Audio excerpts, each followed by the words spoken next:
Welcome, everyone. We will be listening into Pastor Robin T Bagwell Patterson. And the message is, God is looking for a continuous sound. The message has already started, so let's tune in and be blessed. I'm on God's side now, but you lived all of this hell before you came to God's side. Yes. And you feel like now that I'm on the Lord's side, everything is going to be just wonderful. But the word is, God never overrides his principle.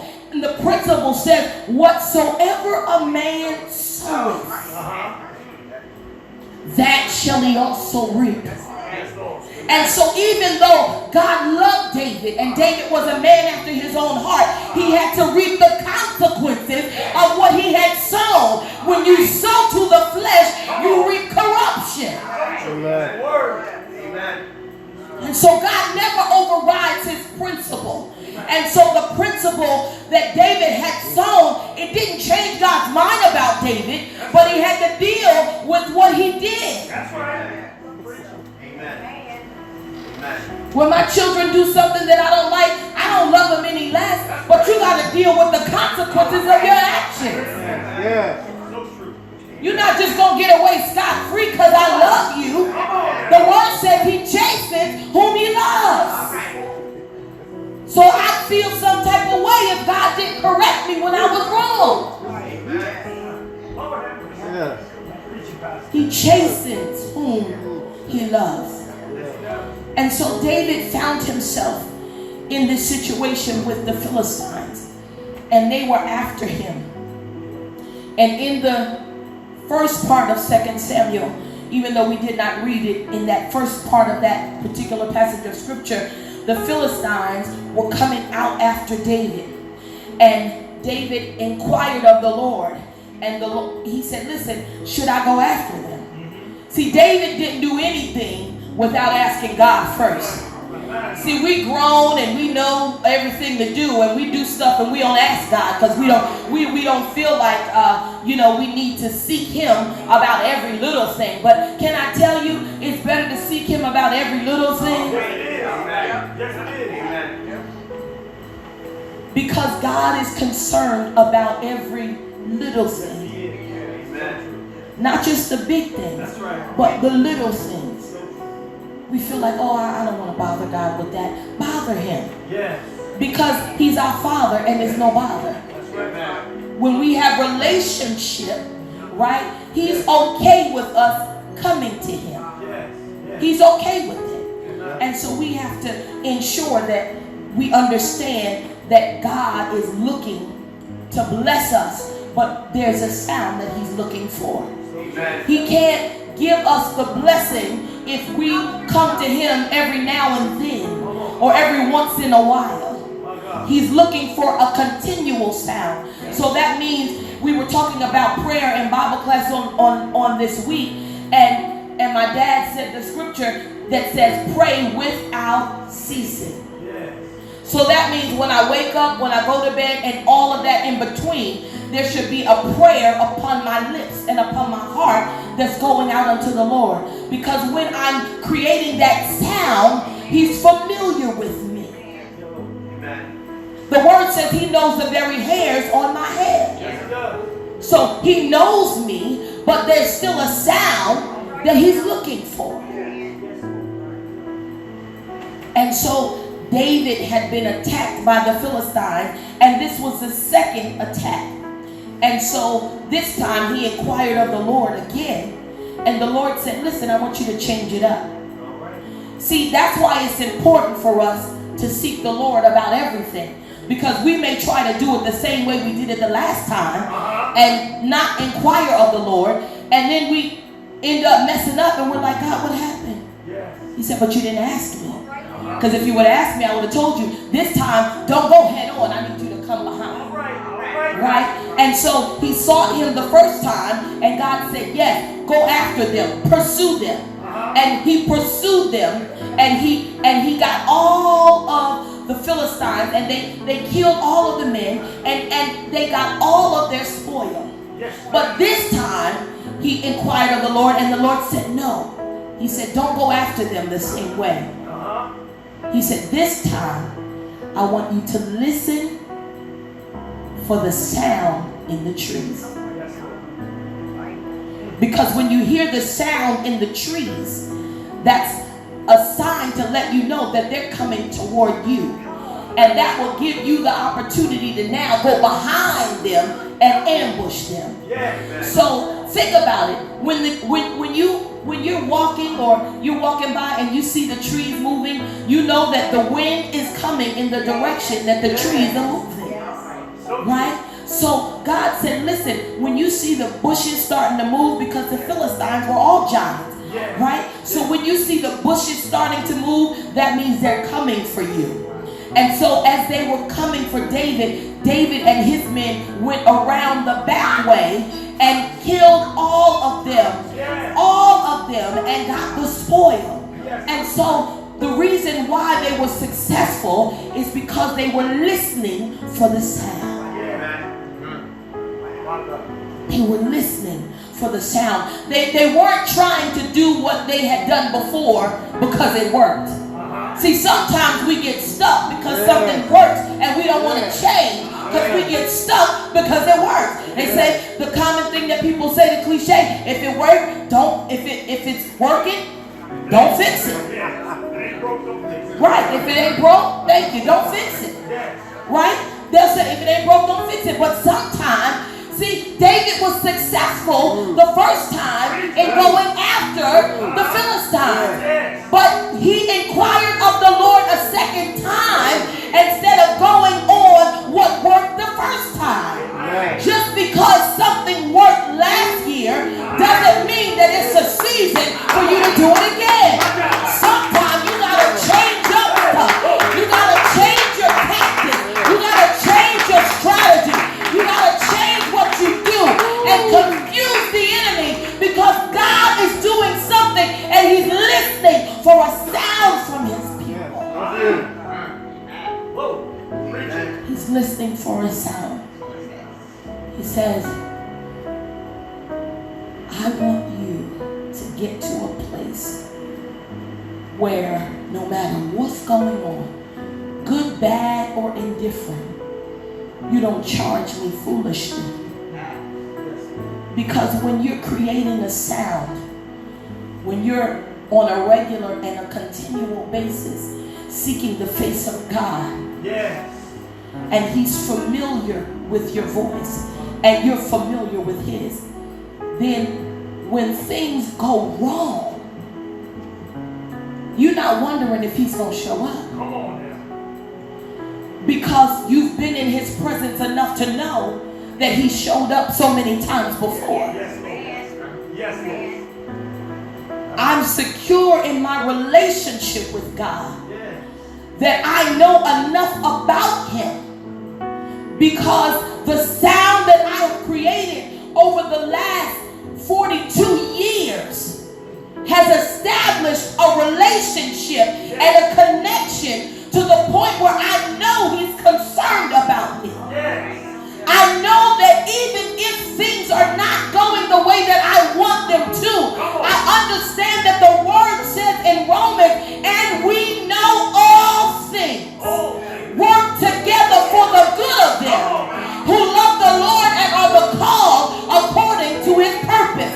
So I know that I love him. I know that I'm called. And so even if it doesn't look good, because of my relationship, because of the sound that has been created, I know that if he does not come as soon as I want him to come, he will come and he will work on my behalf.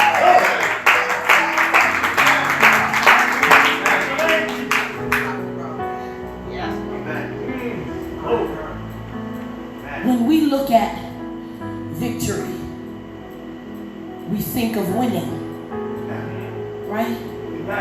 How many people ever been to a sports event? Oh, yes. Right? Amen. What type of sound do you hear when your team wins? Cheer. Loud sound. If your team wins, what type of sound do you create Victory. based upon them winning? Yeah. Do you just sit in the bleachers and say, oh, I knew they were going to make it? Is that what we do? The team, it was a tie game. went into double overtime, and the person on your team scored the last point, and you just gonna sit there and say, I knew that was gonna work out that way. No! There is a sound that you create based upon the excitement that you feel about the fact that your team, the one that you are representing, the one that you're excited about, you are creating a sound so that everybody in that room knows there is no question whose side you're on. You are on the winning team side. If you're going to decide on Saturday night that you come into church on Sunday morning, or even if you wake up on Sunday morning and you make a decision, I'm going to show up, then show up and be present. Don't show up thinking about what you're going to cook for dinner when church is over. Don't show up trying to figure out where you're going to go out to eat because you don't want to cook. Don't show up trying to figure out what you're going to wear to work on tomorrow. Don't show up worried about what's going on in your household or what happened on yesterday. Show up and create a sound.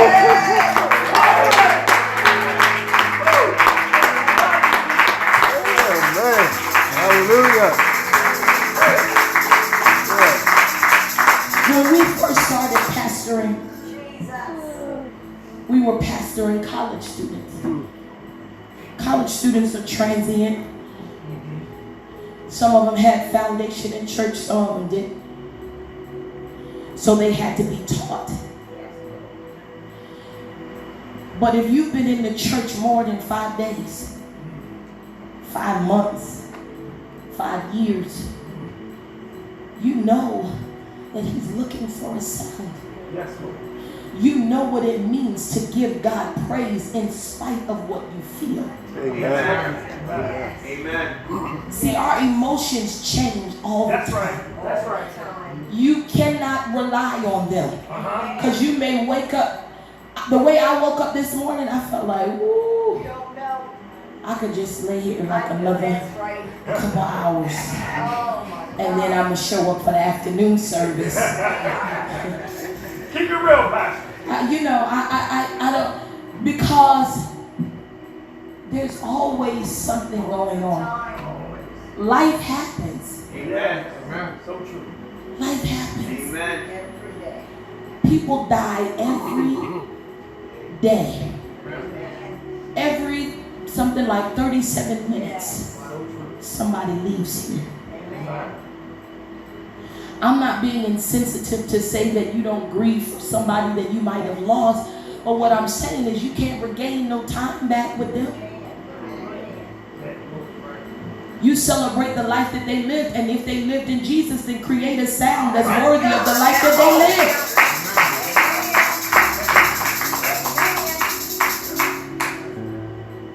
But stuff happens every day, every week, every moment. But no matter what happens in your life, there should be a continual and a regular sound that you are creating with the Creator. Oh, yes. Because if he doesn't hear from you except when stuff is bad, he might take a little time to show up. I'm going to give you an analogy. We've known each other for years, right? But I ain't seen you in years. And you call me with an emergency.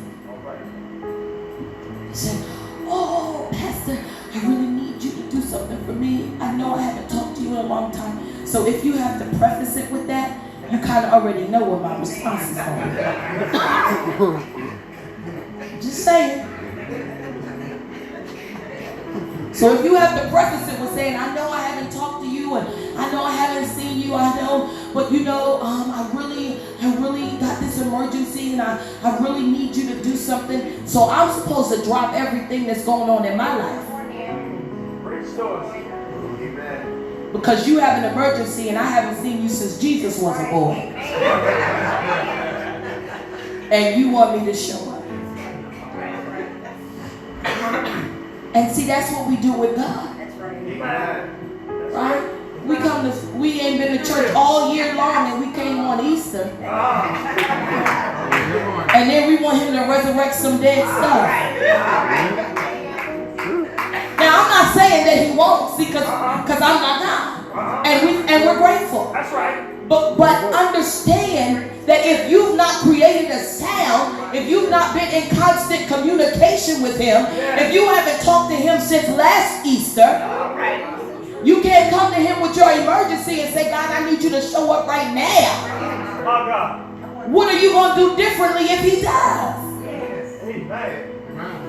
Yes. See, we have these lofty expectations of God, but we're not giving him 100. So true. We might, today it might be 25, next week it might be 50. I might be working my way up. I don't know. It just depends on how I feel. But my feelings change. And so we can't be moved by our feelings. So true. They're dangerous. Yes. Amen. And so we got to understand that when God is looking for us and listening to hear from us, not just when there's an emergency. Because if me as a natural person have to think twice about dropping my stuff for your emergency, then how might God feel if he hasn't seen us or heard from us? Or we come to church but we sit and we ain't got no clapping, we ain't got no stomping, we ain't got no words coming out. We just show up. And we think, I showed up. Okay. You showed up, but what did you do? What did you get out of it? Because if you're just showing up and you're not doing no work, see, because just like the church is God's house, but it's also a business. It requires work. And so if you're just showing up and you're not working, then you're probably part of the problem and not the solution. Now, I'm sorry, but he said I have freedom, so I'm going to treat y'all like that. He said it's the plain truth. So we can't expect everything to come out wonderful and beautiful, and we didn't do nothing to contribute to the wonderful and beautiful that we're looking for. You said, service was just all right. They could have did this or they could have did that. Did you make any suggestions at all? Did you offer any assistance at all? Did you say, I know how to make flowers. I can make the flowers, Pastor. I can cook. I can bring a dish, or I can bring a cake. Or you know what? I don't know how to cook nothing. And you know what? Nobody eat nothing that I cook, but I'll clean the bathroom in between services. Did you make any suggestions at all about lending any time of yours to the work of ministry? See, because our working creates a sound. Yes, it does, man. Amen. When we're working and we're doing the work of ministry, not just because we want to be seen, but because we want to serve. Because the word says that he that is greatest among you, let him serve. Yes. Whoa. That's why even though I'm a pastor and all of this wonderful stuff, I ain't got no problem with serving. If my bishop were to come in, I will go, do you need anything? Can I get you anything? Can I help you with? If you did, do you need anything? Are you good?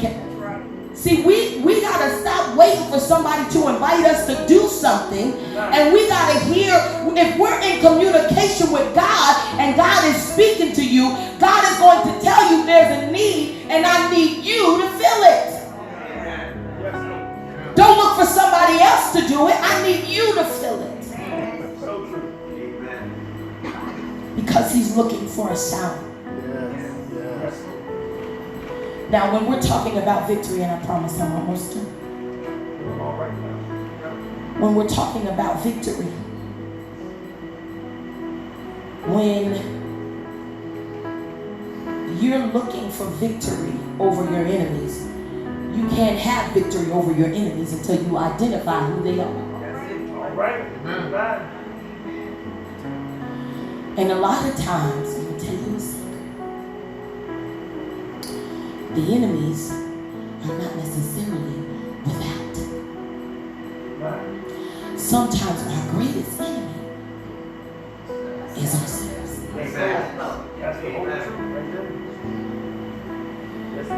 We tell ourselves what we can't do, what we shouldn't do, what didn't turn out right, what sounded crazy, what looked crazy, and we talk ourselves out of victory. Yeah. So true. Amen. We talk ourselves out of it. Yes. And until you identify your fear and your trepidation, until you identify your wounds and your brokenness, until you identify your issues, it doesn't matter what anybody else does, it'll never be good enough because your issues speak louder than anybody else's. Yes, Lord. Amen. And everything that you see it through your issues. Yes. Your shortcomings, your insecurities. And sometimes people are trying to help you and you can't receive the help because you're trying to receive it through your brokenness. Amen. Amen. You're trying to receive it through your paralysis. Amen. You can't move because the last time you did something, somebody rebuked you and so you were afraid to do anything else. Well, this ain't the same pastor. This is not the same first lady. So you can't allow what happened somewhere else to keep you from moving and doing what God is requiring of you to do because of your fear and trepidation of something that happened the last time. Yes. We hold people hostage for stuff they didn't even do. Amen. But something that somebody else did. Amen. And so now everybody is in hostage.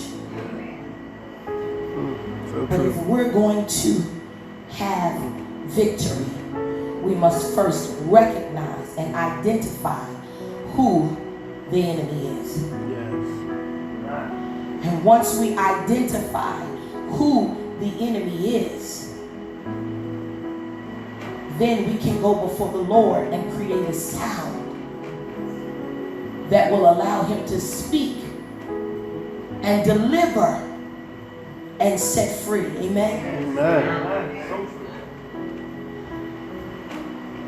Sometimes victory sounds like pain. How many mothers in here? Childbirth didn't feel good, did it?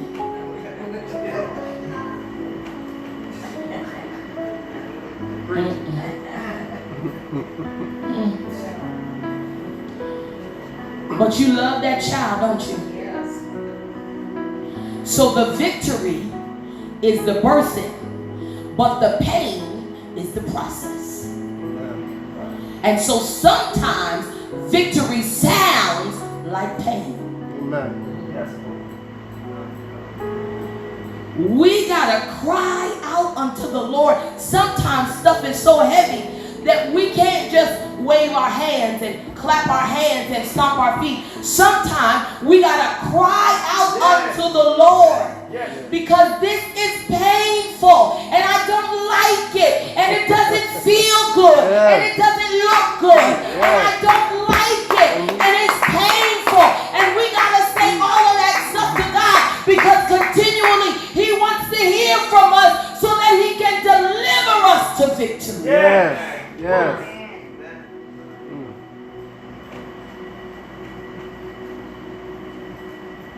David listened for the sound. He was obedient to what the Lord told him. He didn't rely on what he did the last battle. Yes. But he sought the Lord again for this battle and said, what should I do? And when God said, change it up, he didn't say, oh no, well Lord, it worked last year. I hear you guys. Why you want me to change it up? Like we did that and it was successful. It was wonderful. The people were blessed. Yes. And God said, all right. But They're not going to be blessed this time if you keep it the same way. Yes. So I need you to change it up. Amen. And because of his obedience and changing it up, he was victorious again. Yes. Tell your neighbor, I want to be victorious again. I want to be victorious again. We can't rest on the last battle that we won. We can't rest on the last successful service or the last successful business venture or the last successful whatever. We can't rest on that. Yes. Tell us something. Because if we rest on that, then what we've just said is that that's all that God does. Oh. Amen. My God. Because if I got to do it the same way every year, then what I'm telling people is God, that's all He's going to do. Oh my God. He's not going to do nothing else because He told us to do it this way last year. And when we did it this way last year, it worked. And so this year we're going to do it that same way. And so what we told the people is, we ain't heard God since last year. Oh my God. Just saying. That's what we telling them. We ain't heard him since last year, because last year he told us to do it this way. And so this year we're going to do it the same way. So he ain't said nothing different between last year and this year. So we're going to keep it that way because that's all he said. My God. But the sound that he's looking for is continual and regular. Yes. Say it with me. Continual and regular. Continual and regular. He's not looking for sporadic. He's not looking for haphazardly. He's not looking for once in a blue moon when things go bad. He's looking for it continually and regularly. So that you can get the continual blessing and the regular favor. Right? Because we all want favor. We all want blessing. Amen. So then he wants to hear from us on a continual and regular basis. Because there is a sound that he's looking for. Everybody standing to your feet.